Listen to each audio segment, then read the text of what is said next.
Hey guys, how's it going? First video I've made in like a year or something. I don't know. It feels like forever. I'm making at school. It's kind of hard to make videos now with the two children running around making noise and my wife running around yelling at me. That doesn't actually happen. Don't tell her I said that.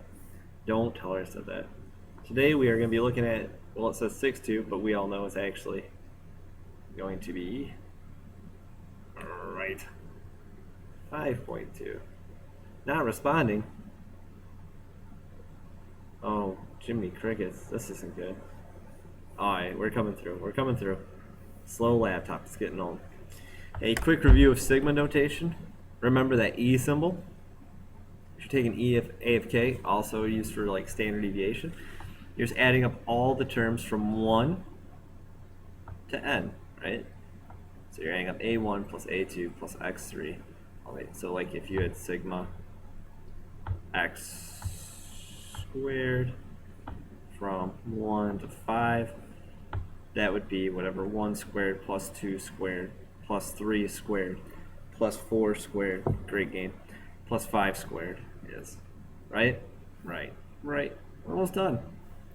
So now let's take a look at this gander. I gotta pause this for a second. We'll try this. I don't know. I just have an old laptop. Okay, so let's say we have a function on a closed interval from A to B, and any partition of P, like those rectangles we were making in the last section, okay, and you chose arbitrary on that interval, then there exists some number such that when you add up all the partitions, it equals, well, that number, okay? And if that is possible, no matter what you choose, that is integrable on A to B has a definite integral from A to B. You don't have to write this, I'm just kind of showing it to you. Okay, so this is important. This is important. Every continuous function you can take the integral of. Okay, so if you have any function from A to B, a definite integral exists from A to B. So pretty much if you can take the derivative, you can take the integral. In fact, you can take, oh, we'll get there. I don't want to jump the gun here. Give you a second to write that. All continuous functions are integrable.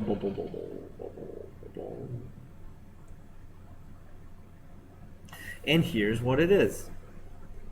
The symbol from A to B, f of x, dx. What this states is, this is the integral from A to B, integral, I'm going to put on A to B, okay? So you're taking the integration from some A to B,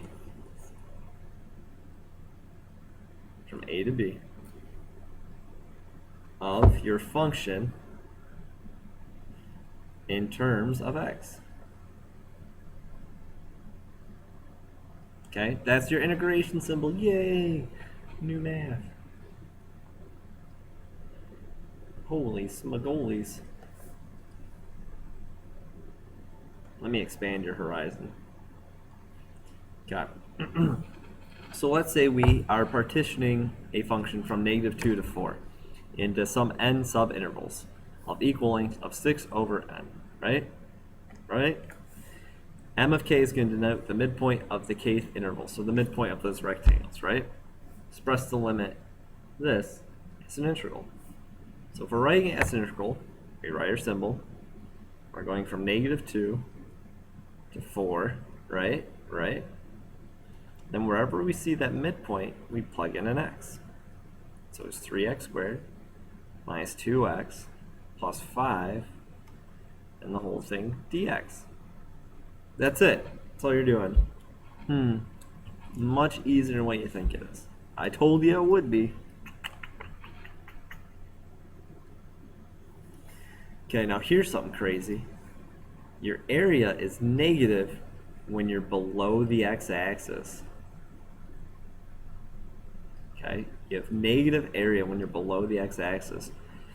Okay, and if you take an integral from some point and sums above and sums below, you actually have to subtract your area above, your area below. So this actually kind of gives you displacement. For example, the integral of this, if these were both equal, would be 0 if you were to integrate it. Okay? So we're going to have to partition these if we actually want total area eventually. Okay, make sense? So if this would be 2, and let's say this is -2, then if you found the integration from a to b, it'd be 0. Okay? Now, if your f of x equals a c, so some constant, your f of x equals a number, right? So, for example, we could say f of x equals 2. Same as saying y equals 2, right? If you were to graph that, it just looks like a straight line 2, right? So if we're looking to find the area, there's two ways you could do it. You could graph it, like if we're looking for the area from 2 to 6. Well, looky there, that's a 2 by 4 rectangle. Your area is 8, right? Or we could just use this theorem right here that says if you're integrating and your f of x is a constant, you just take that constant times b minus a, which would have worked here too, because f of x is 2.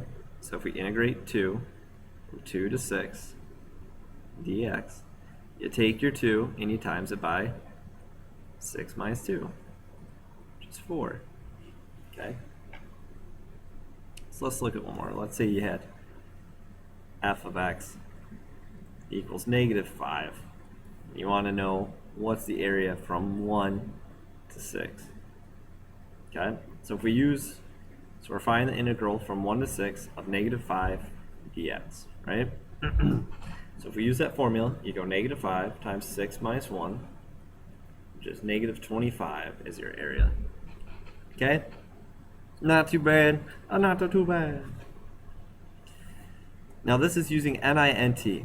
This is in your calculator. Some of yours will just call it integration. Some of you guys with the new fancy calculators will actually give you the symbol, and you plug in the numbers in your function, comma x.